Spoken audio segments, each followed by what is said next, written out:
Everybody ready? All good? All right, well, thank you for being here today. Before we get started, I want to introduce several people. Commissioner Stan Salia here, investigators from our Child Predator Unit, District Attorney Steve Kunzweiler, and County Commissioner Lonnie Sims are here today. Also present in the back, and thank you for being here, Chief Larson from Tulsa Police Department. This morning at approximately 6 a.m., a search warrant was executed on the residence of Joe Krylicek, the director of the Tulsa Area Emergency Management Agency, otherwise known as TEMA. The warrant stemmed from an investigation initiated by a tip from Internet Crimes Against Children. During the course of this ensuing investigation, numerous images and videos consistent with violations of Oklahoma's child pornography laws were found on the social media account that was linked to Mr. Krylicek through an IP address. Mr. Krylicek was arrested for the following crime: possess, procure, manufacture, sell, or distribute child sexual abuse material. Aside and separate from today's arrest, I would tell you that child sex abuse is widespread and continues to rise with devastating effects on our children and their families. Therefore, we will continue to be vigilant in identifying and apprehending these predators. It is imperative that we continue to work with our state, federal, and local law enforcement, and equally important is our partnership with the community. These individuals hide in plain sight and eat, sleep, and live among us. No one is immune from these types of criminal activities. That is the reason that in 2020 we started our Child Predator Unit, which will continue to aggressively target and arrest these individuals that prey upon our children. I would like to recognize two of our investigators, Matt Gray and Jason Weiss, for their diligent work in this investigation. I would also like to thank the Oklahoma State Bureau of Investigations for providing the resources during the course of this investigation. This case is ongoing until we are satisfied all evidence has been recovered and there are no other potential suspects linked to this case. Then it will be in the hands of our very capable District Attorney's Office. At this time, we'll answer any questions that you may have. Nick, this is one of your colleagues. You guys do this every day trying to fight to take down these predators. How tough is it for you guys to know that this is a colleague? Well, it is tough, and it's a violation of the trust not only amongst his fellow colleagues, but the people that we serve, the citizens of Tulsa County. But it goes to my point again that these individuals that commit these types of crimes come from all walks of life, and that's why it's imperative that our partnerships with the community is extremely important. If you see something, hear something, know something, you have to report it. I don't think I have to remind everybody that these types of crimes target our most valuable treasure, and that's our children. I read the affidavit, and it said that there was conversations he had with potentially an underage girl. Are there more charges that could be coming in relation to those conversations? Yes, this case is ongoing, and there is the potential for additional charges, and the potential for other individuals that may be involved in this particular case. Sheriff, do you have any idea how many victims may be involved? We do not, and again, that's the reason this case is ongoing. Any belief that he was making child sex abuse material? I don't know, and I can't go into the minute details of the case, but anything's possible at this point in time. So he was sending and receiving? I believe so, yes. Any other questions? How long has he been in that role? As head of TEMA? I'm not sure, Commissioner, do you know? Yeah, he's since 2018. Since 2018. When did you guys receive the lead, and when did you start investigating? So we receive tips, numerous tips, monthly, weekly, and as we get them, we look at each one of them, and we try to prioritize those that can be worked immediately and those that will take more investigative time. And so this was a single image that was brought in, and that's what's incredible about the work that was done in this case, is that one single image came in and it was investigated instead of pushed aside, and it turned into an arrest of a county official, unfortunately. A lot of people that I talk to in law enforcement say that they could dedicate a whole team, a whole department of investigators to going after child predators. Is that? That's absolutely correct. So I would reiterate that child sex abuse is widespread and continues to rise at an alarming rate here in our country, here in Tulsa, Oklahoma. I'm sure Chief Larson's could tell you that they probably get 300 to 400 tips a month.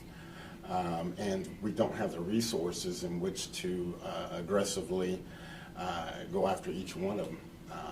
In time we do, but again, time is of the essence in a lot of these cases. And so it's unfortunate that we can't keep up with the rate in which these things are happening. And again, I can't stress enough that that's the reason the partnership with the community, our state, local, and federal authorities is imperative. No agency can do it by themselves. And this is, this is a horrific crime. It's destroying children. It's destroying families. And again, there is no suspect that you can suspect pool that you can say, well, it's happening here only, or this individual, or these types of individuals are conducting these criminal activities. They're everywhere.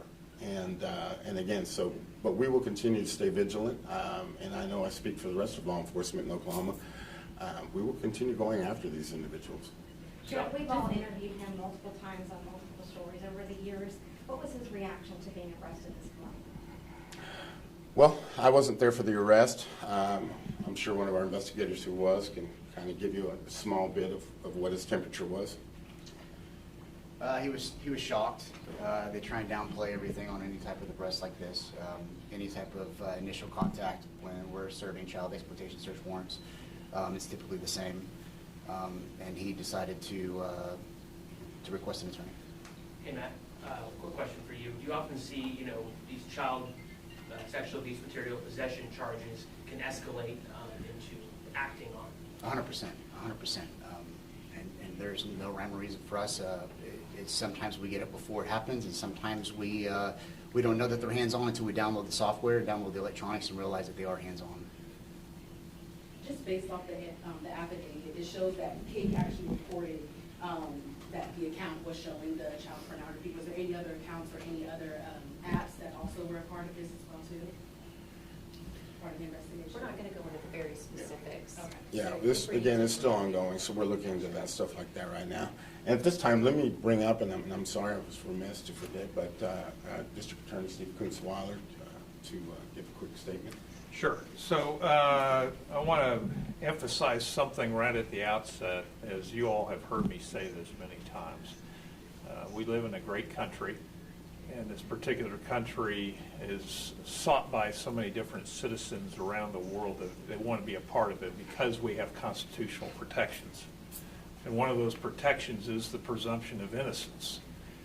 I'm here to at least tell you, though, that about a week ago, the Tulsa County District Attorney's Office was contacted by the Sheriff's Department to alert us to this particular investigation. I assigned Assistant District Attorney Lena Churchill to help coordinate with the Sheriff's Office and the Oklahoma State Bureau investigation and helping assist them with regard to issues that may have come up.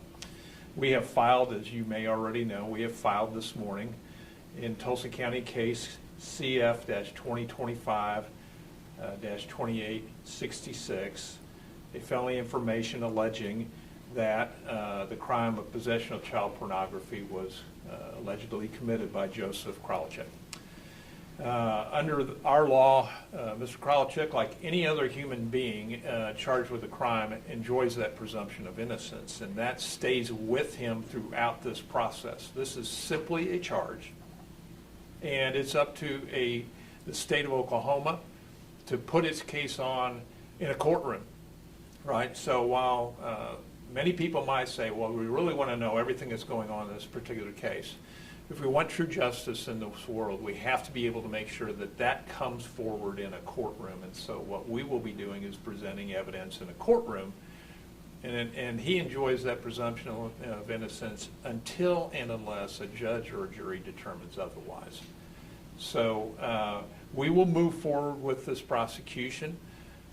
As you have heard, he's been arrested. A bond has been set. That bond was set by the magistrate who had reviewed the probable cause affidavit. It was set at $50,000. The next step in the process is Mr. Kralichek, like every other person, will receive a copy of this felony information. He will have an initial appearance. There may be additional discussions had with the court at that bond setting or at that bond hearing. He's entitled to a preliminary hearing, and at some date, I would anticipate 35, 45, maybe 60 days from now, will be a setting in which we will be moving forward with the single count as it stands today with possession of child pornography. And I'm open to any other questions anybody has. I have a question as relates to county commissioners. Sure. As what's happening moving forward as he's appointed by county commissioners in the city?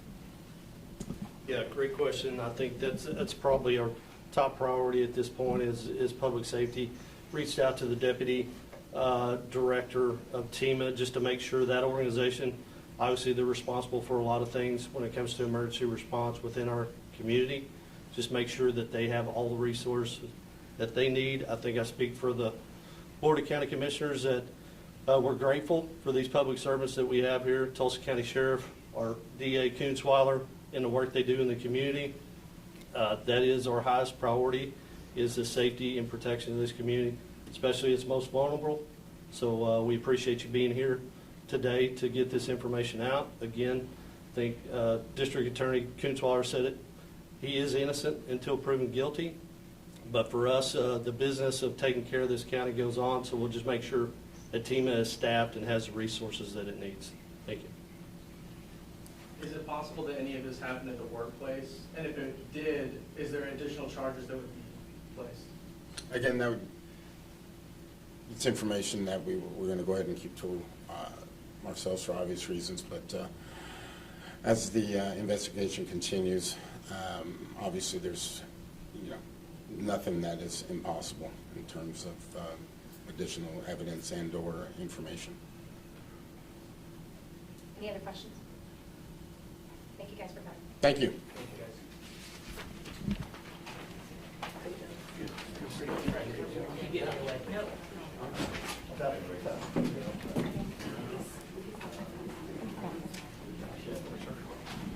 It's already on. It's already on.